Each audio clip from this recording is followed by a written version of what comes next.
Let's begin the next session. Next speaker is Gadadhar Mishra from IISc. Right. The title of his talk is Contractive Operators and Curvature Inequalities. Yeah, thank you. Yeah, so I am of course very happy to be here. I wouldn't have missed it anyway, but thanks Vijay for inviting me. And the scene in Bangalore, ISI of those days that Siva described so well, I would just like to say that I hung around in those times, saw the excitement, and certainly learnt a lot from Sundar. Mathematics clearly, that everybody has talked about, but a little bit of English, some spelling, and so on and so forth. A lot of it, I try to very often ask myself, if I do this or that, would someone like Sundar sort of be happy that, oh yeah, this guy has finally managed to meet some kind of standard or criterion that, he had set.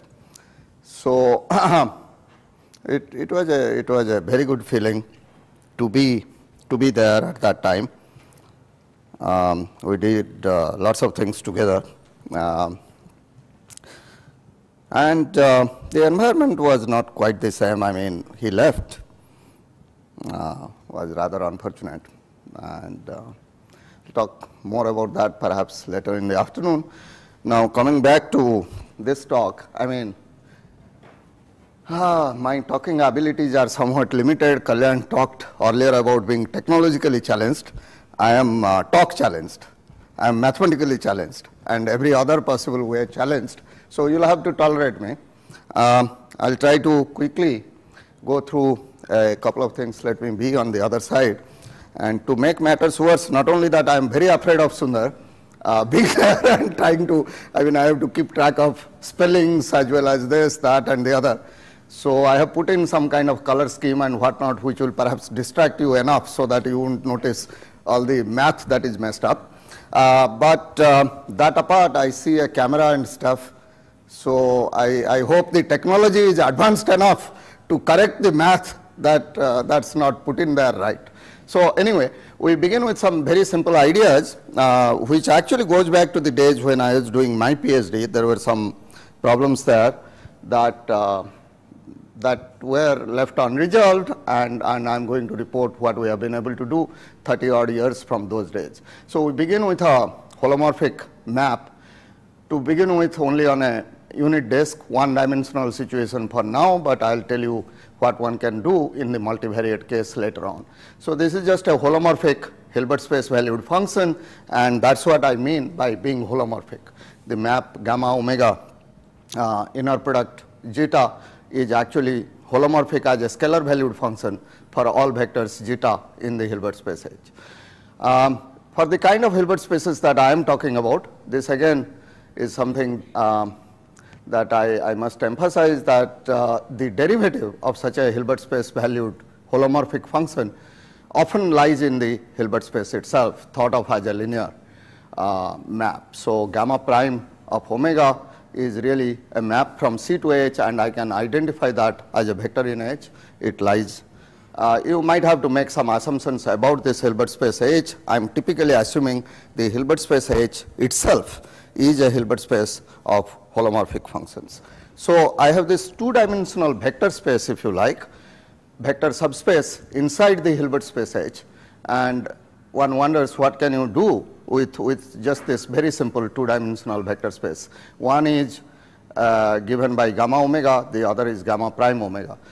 Of course, it's a two-dimensional space, but it is a parametrized family of two-dimensional spaces. So, one of the very amusing things here is that when you are given two vectors, of course, there is no natural way in which you can order two vectors. You cannot say which one is the first vector, which one is the second vector, but we introduce an order by simply saying that we are not going to look at two vectors, but we are going to look at these two vectors along with a nilpotent matrix or nilpotent transformation. So the nilpotent transformation, of course, is defined simply by saying gamma prime omega goes to gamma omega, and then that goes to 0, and which to me actually defines an order. It says that the Gamma prime omega is the first vector, gamma omega is the next one. The next simple task is to orthonormalize these two vectors, obtain a matrix representation for the nilpotent guy. Huh? Well, okay. First, you know, the order is there. Huh? Yeah. So that's true. But what I mean is whether you go from top to bottom or bottom to top is up to you to decide. I mean, it's the order that you. Yeah, I agree. Sure. The natural way perhaps is that gamma omega is the first one. Yeah. So now you get the matrix representation for this simple nilpotent matrix, and you notice that even after orthonormalization, given the nature of the Gram-Schmidt process, you will still get a nilpotent matrix, except that in this picture, which is a similarity invariant picture, the matrix would have been 0, 1, 0, 0, would see nothing about the inner product structure, whereas in this new representation, which is with respect to the orthonormal basis, a number comes up. Now, although I say a number, as I said, as long as omega is fixed, you are looking at a two-dimensional space, but you can vary omega. So this number is either a number if you are thinking of omega as a fixed point in the disk, or it is a function. It turns out it's a real analytic function of some significance. So let's see. You compute this h omega, which is a easy computation, and you get an expression like this. I just write it down. We'll come back to this in a minute. As it turns out, it's very trivial to observe that if you look at omega I plus n omega, again this will have a meaning. This operator, this two-dimensional linear transformation, is a contraction if and only if this h omega is less or equal to 1 minus absolute omega squared. Okay? So the fact that this is 1 minus absolute omega squared is again an object which is intrinsic somehow. So to give examples, you can take little l to n. Think of gamma 0 omega as this vector 1 omega omega squared omega n. Your derivative then is zeta 0 omega zeta bar and so on. You write that down for every choice of this vector in little l to n. And then you look at gamma 0 prime omega. It's this vector. So the gamma 0 omega is this, gamma 0 prime omega is this. I have put in a 0 to indicate that I am talking about an example. But this is of course a very special example, as you will see in a minute, and in this special example you can compute the h0. It will turn out that this h0 is 1 minus absolute omega squared, making the norm actually equal to 1. So you then observe that this little 2 by 2 matrix that you are talking about is actually nothing but the restriction of the unilateral backward shift to the two-dimensional space that we have chosen in little l to n. So to recapitulate, we begin with this unilateral backward shift. We have a whole family of two-dimensional subspaces. We restrict the two-dimensional shift, restrict the backward shift to this two-dimensional space, and we get these 2 by 2 matrices. Each one of them has a norm 1. But the point I was making earlier was that instead of picking this particular operator, you could perhaps pick a more general class of operators. You can try and find these two-dimensional spaces corresponding to that operator. You then restrict the given operator to the two-dimensional space, you get an inequality. The relationship of that inequality to the main operator is what I want to study. So you begin more generally, as I just now said, begin with a holomorphic function, and saying that it is holomorphic simply means that you have a power series expansion like that. The norm of that holomorphic function will look like this, and then you do a calculation. You do a calculation by simply saying that because this is a norm, this is inner product, this is holomorphic here, that's anti-holomorphic in some sense, you can set up this calculation. This gives you this answer, and those of you who remember 3 slides back, there was a calculation for h omega. Without going back to that slide, let me just say that this expression is that expression, except you have to take a square root and reciprocate. So square root of this 1 over that with a minus sign thrown in for good measure is that h omega. So it turns out that if you apply the Cauchy-Schwarz inequality to this guy, you look at the numerator. The numerator is the inner product of this with that, but that's the product of the two norms. So you apply Cauchy-Schwarz and no, what happened here? Okay. You apply the Cauchy-Schwarz and you observe that the numerator is positive, but because we had a negative sign outside, it turns out this expression Kw, which I would like to say is the curvature. Curvature of what? Curvature of the line bundle determined by this holomorphic family gamma omega. So omega going to gamma omega in principle gives you a line bundle, whatever that means, and this k omega that I wrote down, log gamma omega norm squared differentiated twice, is actually the curvature. The simple Cauchy-Schwarz inequality tells you that in our setup, in the context where we are talking about these things, the curvature happens to be negative. Okay, this is a certain class of bundles that for which the curvature is negative. The special example that we looked at, h omega squared, as I said, is the negative of the reciprocal of the curvature. So the special example k0 omega, the curvature turned out to be this. Now those of you recall your some stuff with this hyperbolic geometry or whatever would immediately recognize that this is the curvature of what is called the Poincare metric, and it's a very, very special kind of curvature. So it turns out that this h omega, put this way, is lesser or equal to 1 minus absolute omega squared, and that stated in terms of the curvature means property that they are contractions with respect to family of holomorphic functions, but then they will all be dominated by the Poincare metric, and that's exactly what has some kind of a meaning in the context of operator theory. In the if you take a contraction and ask, well, how can I see that it is a contraction? One of the necessary conditions is that you compute its curvature, and the curvature must be bounded by the curvature of the Poincare metric. So that's a translation, if you like. Where are we going to go with that? Well, let me just do a little bit of generalities quickly.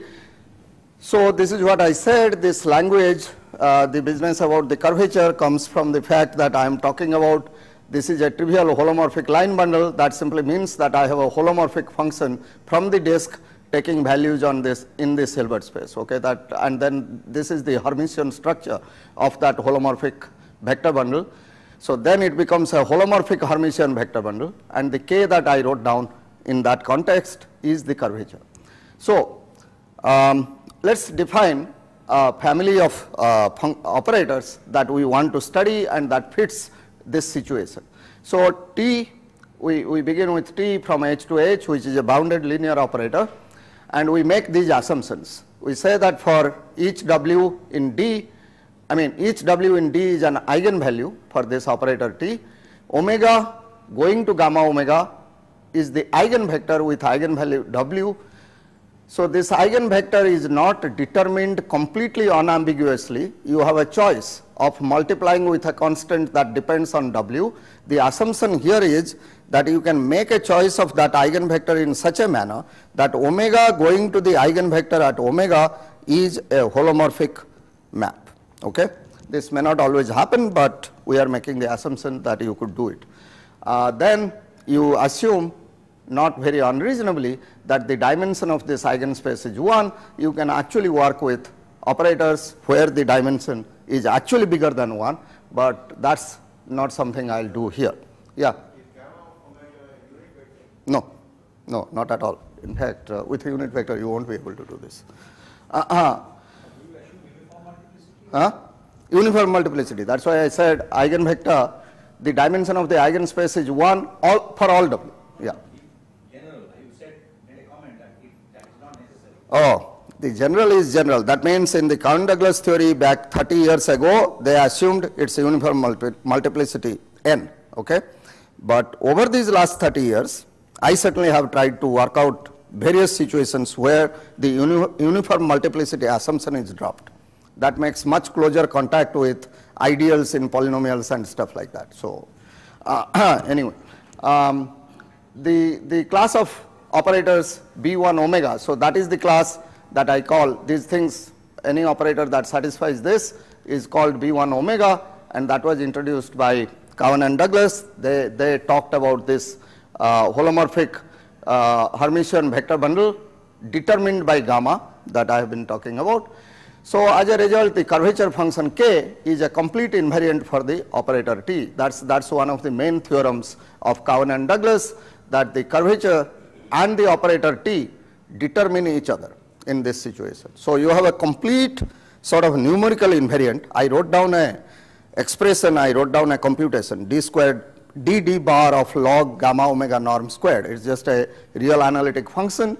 That real analytic function and unitary equivalence class of the operator T are one and the same thing. So, well, they did another thing. They provided a model for all such operators T. Remember, I said somewhere without emphasizing that I will assume my Hilbert space is a Hilbert space of holomorphic functions. That's not a assumption really, because all such operators T can be modeled, can be thought of as adjoints of multiplication operators on a Hilbert space of holomorphic functions on this domain omega with a reproducing kernel. In fact, that reproducing kernel is what defines that, that holomorphic section. So now, that's the kernel function with a reproducing kernel simply means that you have a map from omega star to omega star. This omega star is a bit of a pain. You know, you always have these two domains. You have omega and then you have this omega star with omega bar such that omega belongs to omega. Just ignore that. Pretend that omega star is equal to omega, as in the case of the disk. Doesn't make any much of a difference. But if you want to really do geometry or some, you know, then there is a serious issue that you have to grapple with. Holomorphic category versus anti-holomorphic category. Here what happens is both categories get mixed up and then you get confused enough that you can't work with either of them. Then you go to the C infinity category, work there and then push things down. But that's kind of, okay. So saying that it is a reproducing kernel, of course, really means that this function of two variables that you have, you plug in all these points w1 through wn, an arbitrary set of points, and you demand that that's a positive definite object. That's what it means to say that it's a positive definite kernel. Then you say that you have a reproducing property, which means that f inner product with k dot w. Remember, for each fixed w, this is f, I mean this k dot w for each fixed w is actually an element in the Hilbert space. So this inner product is well defined in the Hilbert space itself, and it turns out that it gives f evaluated at w. By that I mean this is the definition of a reproducing kernel. Okay, that's a demand we make. Then the reproducing property of k ensures that if you are looking at the adjoint of the multiplication operator, you will get this k dot w to be an eigenvector with eigenvalue w bar. Please notice the w versus the w bar. That's why the omega star versus omega. And so if you now write down gamma omega, by definition is k dot omega, then it will be a holomorphic section or a holomorphic map into the Hilbert space. But since this is anti-holomorphic in omega, it will be a holomorphic map not on omega but omega star. Okay. So that's the situation. So if you like, what I am talking about is a class of operators which are simply the adjoint of the multiplication operator on a Hilbert space of holomorphic functions defined on some domain omega, possessing a reproducing kernel k. That's the class of operators that I am talking about. The equivalent way of saying that in the language of complex geometry would be simply to say, rather than looking at an arbitrary holomorphic Hermitian vector bundle, you are talking about those holomorphic Hermitian vector bundles which are curves in the Grassmannian of rank 1 on some Hilbert space H. Okay? So it's a pullback. You are not looking at all possible. All right. Now to proceed, we observe, so where did that nilpotent and such things come from? So for any operator T in this class, observe that by assumption we have T minus omega I times this gamma omega. This is after all the eigenvector with eigenvalue w, so that's 0. But with continuity and everything else which I don't understand very well, apparently you can differentiate such a expression, and if you differentiate you will get T gamma prime omega equal to gamma omega plus omega gamma prime omega. Okay, so assume that this is holomorphic. or if you are in the anti-holomorphic category, if you want to be whatever, then you differentiate with respect to d bar, it does not matter. So, T gamma prime omega will be this. So, if you now restrict this guy T minus omega I to the two-dimensional space spanned by gamma prime omega and gamma omega, then you get a nilpotent operator. So, every operator T in this class goes with or somehow has a nilpotent operator for each omega associated with it. Okay. So, NT omega is nothing but this T minus omega restricted to gamma omega. So, earlier I talked about H omega and the curvature omega. So, now by HT and KT, of course, I mean the corresponding objects that now are coming out of a particular operator T that I have taken. This T is the T in the Cowan-Douglas class. So, the backward shift is one such example again. We have said this before, but just to emphasize, the backward shift operator acting on this space, for which I told you what is the gamma prime, but you easily verify that they satisfy the properties A, B, C that was listed, and the corresponding curvature of course is K0 omega times K0 omega is this object. Okay. So, what we have said so far can be put into the in this proposition that if T is a contraction in B1 of D, then the curvature of that operator is bounded by the curvature of the backward shift. Now, that's easily seen, because if T is a contraction, we have already said this omega I NT omega is nothing but the restriction into this space, and we sort of have seen the matrix representation of this operator, which is just omegas on the diagonal and that HT on the upper corner.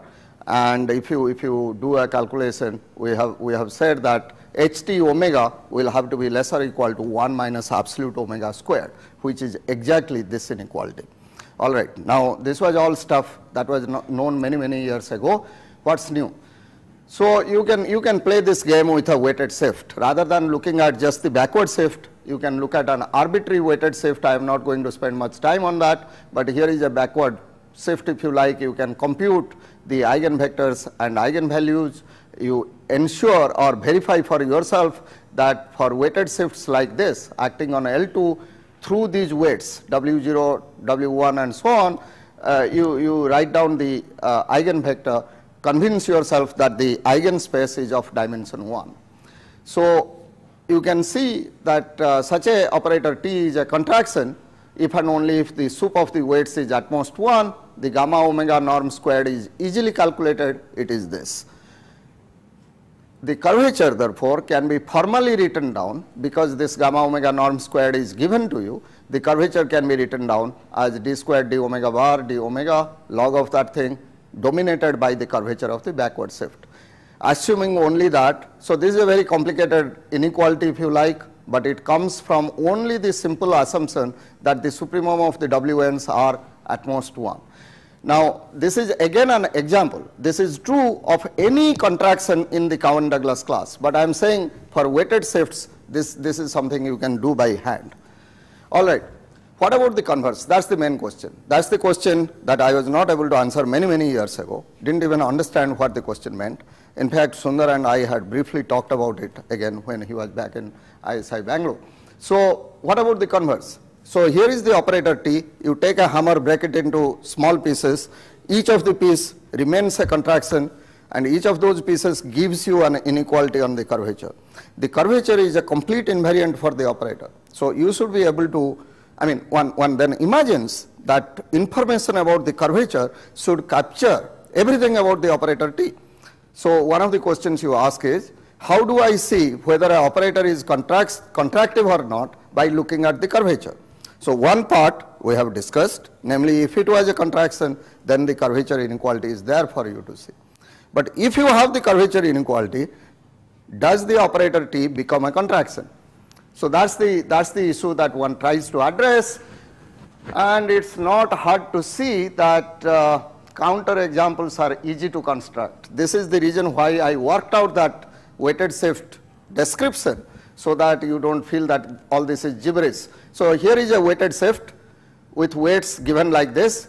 Notice that one of the W's here is bigger than 1. So this operator is not a contraction. You write down what the gamma omega is and therefore what the gamma omega norm squared is. Do a simple computation to see that the curvature is actually this expression. Now you will also verify that this is negative for W in the disk, and you will sort of find that you see this is actually, this expression that I have written here is the difference of the two curvatures, that is this minus that. Okay. So if you put a minus sign appropriately and so on, you will see that the curvature inequality in this particular example is valid, although the operator W is not a contraction. So the converse does not follow from just the curvature inequality, though it's a very strong inequality, but still doesn't give you the converse. So then we wonder what else can one do. Well, let's just this is the preparation for what possibly could be the answer.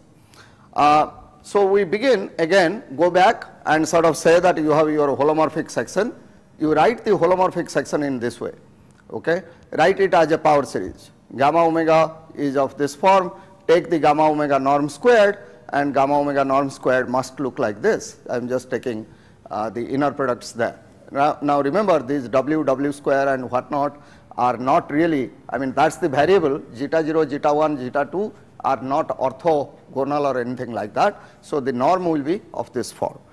Polarize to get gamma tilde z comma W in this form. So rather than writing Wj, W bar k, by polarize I simply mean replace the W by z. Replace the W by z, you get a function of two variables. It's holomorphic in the first variable, anti-holomorphic in the second variable. Now you ask yourself the question, so you know, because of our assumptions, this is actually the reproducing kernel. So you know that although this gamma omega norm squared was positive point-wise, if you polarize this way, you notice that kz comma W, which is really this inner product, which is nothing but this gamma tilde z comma W that we have defined, is actually a positive definite kernel. So this norm function is not just a positive function, but it's a positive definite function. Now the curvature itself, which is obtained by doing a log and differentiating twice, is actually a real analytic function, and part of that Cauchy-Schwarz inequality and whatnot actually showed that this curvature is, well, minus of the curvature is positive or the curvature is negative. That's what we have shown. And now we sort of look at the same polarization trick that we are talking about here, except we apply the polarization to the curvature itself. So rather than looking at this real analytic function as a function of W and W bar, we think of it as a function of Z and W, think of it as a function which is holomorphic in Z and anti-holomorphic in W. Now remember, we have said that we are looking at a class of vector bundles whose curvature is negative. Now I am going to ask. You have to make any cut or anything? No, nothing. I am sort of doing simply connected. Some small neighborhood is always enough. So this is the main new ingredient now. I am going to ask, is it actually positive definite? After making it, after polarizing, do I have a curvature that is not only negative, but negative definite, if you like, or with the minus sign, positive or positive definite. Stronger requirement is what one is talking about. So here is again another simple calculation. You start with any positive definite kernel on the unit disk, do the log, combine coefficients and whatnot, compute the curvature, and you find that if you make a particular choice of a kernel function, in this particular case it is 1 ZW bar, 1/4 and so on, rest of them are again 1s, okay. This is a particular kernel. You look at its tth power, again combine coefficients, this that, you can write down what this k t z comma w means. Now it turns out that if you look at t less than half, okay, then what will happen is that this kt z comma w is not going to be positive definite. Okay, this is where the notion of infinitely divisible comes in, where we say that if a positive definite kernel remains positive definite, if you take all positive powers are positive. Okay, so that's what is infinitely divisible, and it turns out this fellow that I have written down is not positive definite for t less than half, which actually means that this k is not infinitely divisible. As it turns out, the corresponding curvature is, although negative definite, although negative is not negative definite. Okay, that's this example. So you cannot expect, so the upset is that you cannot expect the curvature which is negative for all our bundles to be necessarily negative definite, and somehow we make this connection that the failure to be negative definite of the curvature is somehow related to the metric being infinitely divisible. This is a connection somehow we want to make. I mean, there is a very nice little lemma which sort of connects conditionally positive definite to log k, and it turns out, as you will see in just in a minute, lower bound for t. No, t is always assumed to be positive. When I say this, I mean t is positive. Yeah. So you know, we ask that if we assume our kernel was actually infinitely divisible rather than just being a positive metric for a bundle, if we assume that it is actually infinitely divisible, that is, it is not only a positive definite kernel, but all its powers are positive definite as well, then is it necessary and sufficient that the corresponding curvature, now remember curvature is a real analytic function, so you can only talk about its being positive or negative, you cannot talk about positive definiteness, but you polarize the curvature, which is a real analytic function, to obtain this analytic and anti-analytic or holomorphic and anti-holomorphic function, and then ask, can I make the curvature to be actually negative definite? Okay, that's the answer is yes. And putting all this together, of course, we try to say that here is some kind of a theorem, that if you have T, which is a map from a Hilbert space into itself, which is bounded linear, satisfies A, B, C, meaning it is in the Cohen-Douglas class, and assume that the gamma tilde is infinitely divisible. That is, again, here this is only a norm. You have to polarize, and the polarized object, that is the reproducing kernel or something like that, you assume is infinitely divisible, and once you assume that it is infinitely divisible, then the conclusion is T is a contraction if and only if this extreme fellow, that is the curvature of the shift and the curvature of that contraction together remain positive definite. In other words, the fact that this curvature is bounded by the curvature of the shift, you interpret as an inequality between positive matrices rather than an inequality between functions. Okay?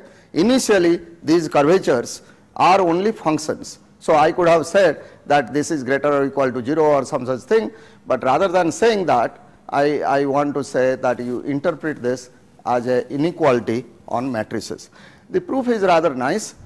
The point is that if you have an operator T in the Cohen-Douglas class, as we have said, they are multiplication operators on a reproducing kernel Hilbert space, and therefore the contractivity of such an operator T is nothing but this factorization, that the object, so suppose you have an operator T in the Cohen-Douglas class, it comes with a kernel K, and if it turns out that K0, which is supposed to be this product 1 minus W bar Z times Kz comma W, is positive definite. So K of course is always positive definite, but this product you demand is positive definite. This being positive definite means that T is a contraction. Okay? But now we make the assumption that K is infinitely divisible. If k is infinitely divisible, it turns out k0 is also infinitely divisible. That's easy to see. But if k0 is infinitely divisible, then log k0 is conditionally positive definite. If log k0 is conditionally positive definite, and this is where the beauty is, there is a little lemma that characterizes conditionally positive definite. This is one sort of way of saying that there is one way of saying that if you have a conditionally positive definite kernel, you differentiate twice, and then what you will obtain is actually a positive definite kernel. Okay? So after two differentiations, that's the point, log k0, so you start with k0 which is infinitely divisible, log k0 is conditionally positive definite, differentiate twice more and you get k0 tilde to be positive definite. The converse is more or less not very much. Conversely, you take k0 tilde which was given to be positive definite and you anti-differentiate, it gives you log k0 up to an addition of a holomorphic function phi, and you do add its complex conjugate. Exponentiating, we will be able to determine what the k0 was up to a holomorphic function and multiplication by a holomorphic function and its conjugate, and from there it follows that the k0 must have been, to begin with, positive definite and infinitely divisible. Okay? So that will complete this proof, and I am done. Thank you very much. Questions, comments? Probably a silly question, but Hmm. when you say positive definite, something is positive, not positive definite, Hmm. you are referring to, When I say not positive definite, by positive definite, we mean invertible and positive semi-definite, right? that's right, that's So right, the thing that gets violated when you say it is not positive definite that's right. is what, the invertibility? No. Okay. Invertibility cannot be violated. No. So that's what I mean. I put only a minus sign. When I say not positive definite, all I am doing is looking at positive definite in my sense, putting a minus sign on it, and whatever set of objects I get, that's what is not positive definite. In other words, it's a negative semi-definite which is invertible also. It has to be invertible. That's what I'm saying. Yeah, that's, yeah. Findings for eigenvectors for different eigenvectors. Right. Yeah. So what I mean is I wouldn't have to talk about it. The whole thing can be done without putting the minus sign on the curvature. Okay. So if I don't put that minus sign when I do log kk, this confusion or question won't even arise. Okay. I can just talk about positive definite. But since that minus sign is there, traditionally I keep it. That's all. It's a. Also, you said something about differentiating twice. Huh. Either you mean d dz, d dz. No. D bar. Differentiating by twice, I mean it's a D bar. There's a function of two ways, right? Yeah, so you differentiate with respect to z, differentiate with respect to w bar. Yeah. If you look at that conditionally positive definite lemma, that's a beautiful thing that writes it as a sum of four things, and two of them are purely functions of z and w bar. So when you do this double differentiation, those two terms go away. That's the reason why it works. Okay. Right in the beginning, you said there is a gamma and gamma prime. You have this two-dimensional space, but it could be one-dimensional for a special. Yeah, but it doesn't happen in the Cowan-Douglas context where you are assuming that you have a reproducing kernel Hilbert space and you are looking at the derivative of that reproducing kernel. That's linearly independent of the other one. Okay. In general, that's one of the things about jet bundles and such. That's a basic question. Most of the time you make the assumption that gamma omega and derivative of gamma omega are linearly independent. But in this case, because these are constructed in a particular way, linear independence is automatic. I mean, I can differentiate that equation, no, t minus omega gamma omega equal to 0, and ask a gamma omega plus b gamma prime omega, is that 0? Then that will force ab to be 0. Are there results when you have infinite multiplicity instead of multiplicity 1? There is. Actually, yeah. One thing is what I talked about here is, of course, does not address the question of multivariate setting, and there things are much more complicated, but we can handle it. I mean, but infinite multiplicity, was not addressed by Courtot and Salinas, not addressed by Cowan and Douglas, but following them 3 or 4 years later, Courtot and Salinas tried to redo the whole thing, and in the Courtot-Salinas picture, the infinite multiplicity is part of the story right from the beginning. Okay, so that's there. But infinite but uniform. Infinite but uniform, that's correct. So that's where what has happened in modern times is, that's complex geometry. But if you drop the uniformity assumption, you go into algebraic geometry. You will have a real fiber bundle then. Well, your bundle is no longer a bundle in the sense that the fibers will keep jumping in dimension, and that's what happens when you start looking at arbitrary ideals inside a polynomial. You see, typically what you will do is you will take a ring of polynomials, you look at an ideal inside that ring, and you localize with respect to some object, that some module or something. So when you localize, what will happen is those localization dimensions thought of as modules, their dimension will keep jumping from one place to another, whereas in the case of the vector bundle, the way to describe it is something pre-modules or something. There is a 1-1 correspondence. That freeness is what will get affected when you don't assume uniformity. So Any other question? So let's thank Gadadhar once again. So we'll resume after 5 minutes.